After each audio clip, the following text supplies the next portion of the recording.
This is mountainbikeriding.com, episode number 5. Mountainbikeriding.com is all about providing you riding and maintenance tips to give you a better ride.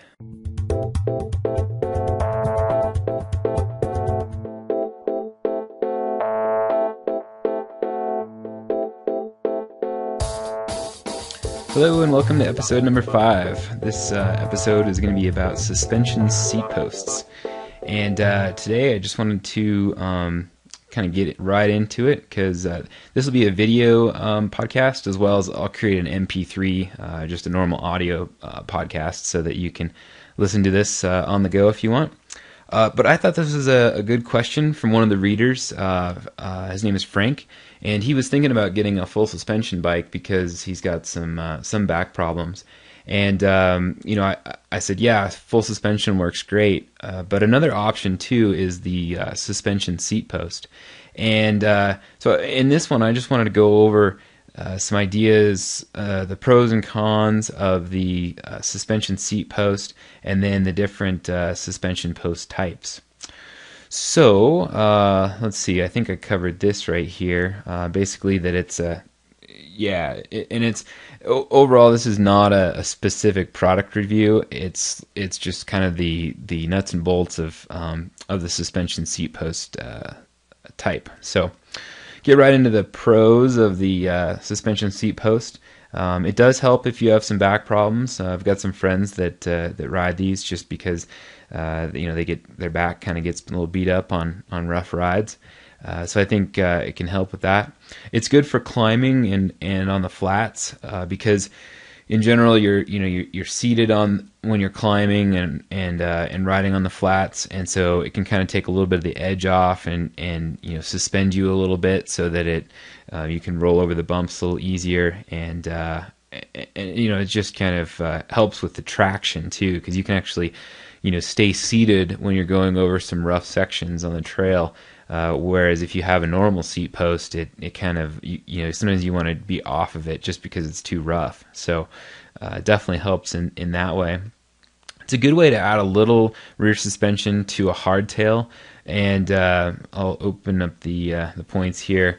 It's a cheap way to add suspension to your bike. I mean, I think that these things run from anywhere from $50 up to a couple $100. So compared to buying a whole new full suspension bike, it's a pretty cheap way to add a little suspension to a hardtail.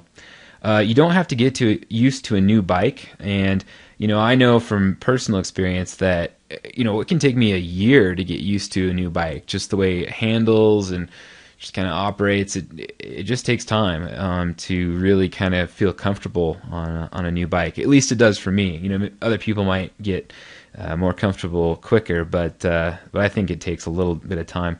And also too, if you have a really favorite hardtail bike, maybe it's like a really nice titanium frame, then it might just be a little difficult to give that up. So I think this could be kind of a nice in between, adding a little bit of suspension but not giving up the hardtail.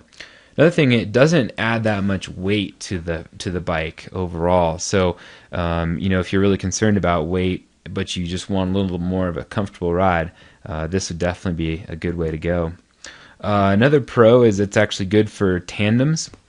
And I know from a personal experience, because my wife and I have an off-road mountain bike tandem, and she definitely likes having a little extra cushion back there, because when you're on the back of a tandem, and it's called the stoker, is the person who's on the back of the tandem, it's hard to see what's coming up on the trail. So, and it's hard for me to point out every little bump and thing going on. So this kind of helps take a little bit of the edge off of the roughness in the back. So and it's also true for road tandems as well. It's kind of nice to have a little extra suspension on the back there.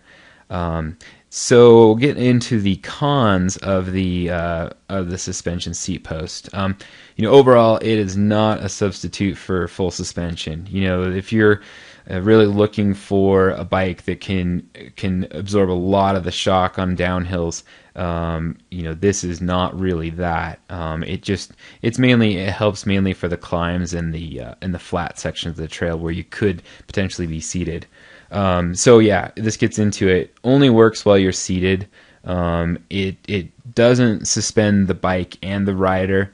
With a full suspension bike, it's actually suspending the front wheel with the front suspension, but then the rear wheel with the rear suspension. So what this means is that if you hit a sharp rock or a tough obstacle, the full suspension bike, the rear wheel is going to kind of move up and out of the way, whereas if you just have a suspension seat post, you're going to be suspended, but the bike is going to still take the hit pretty hard. Not quite as hard as if you just had a normal rigid post, but definitely not to the same degree as if you had a full suspension.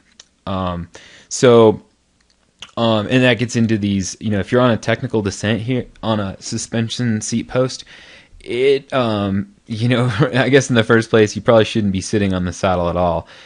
You want to be kind of off the saddle, kind of like you're riding on a horse. Like if you're really riding hard on a horse, you kind of suspending yourself above the horse, and that's sort of the idea with a really rough technical descent on a mountain bike. You don't want to be sitting on the saddle because you're gonna get probably bucked right off the saddle. So and right here I say don't try it.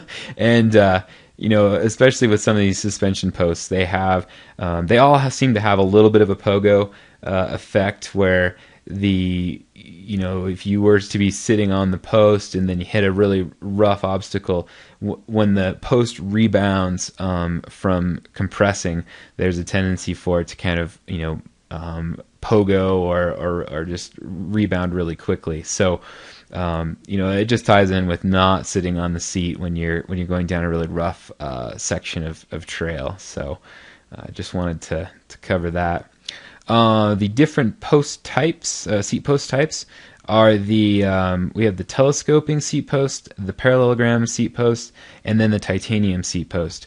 This one right here, the titanium seat post, is not technically a suspension post, but I wanted to bring it up, and I'll get into the intricacies of that in a second here. So the telescoping seat post, there's a couple different types. We've got the coil spring with damping, air spring and air damping, and the elastomer. And let me see if I can pull up. Yeah, here we go. Here's a picture of the USE.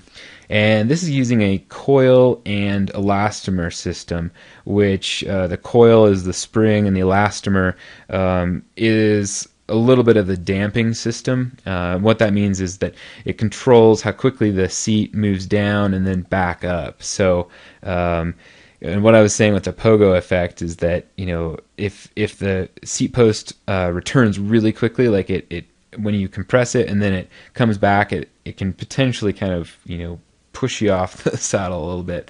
And I know that they've made improvements with these, and so there's a little more damping and there's less of a pogo, but I think that there's still some of that. So especially if you hit a big bump, it can be a problem.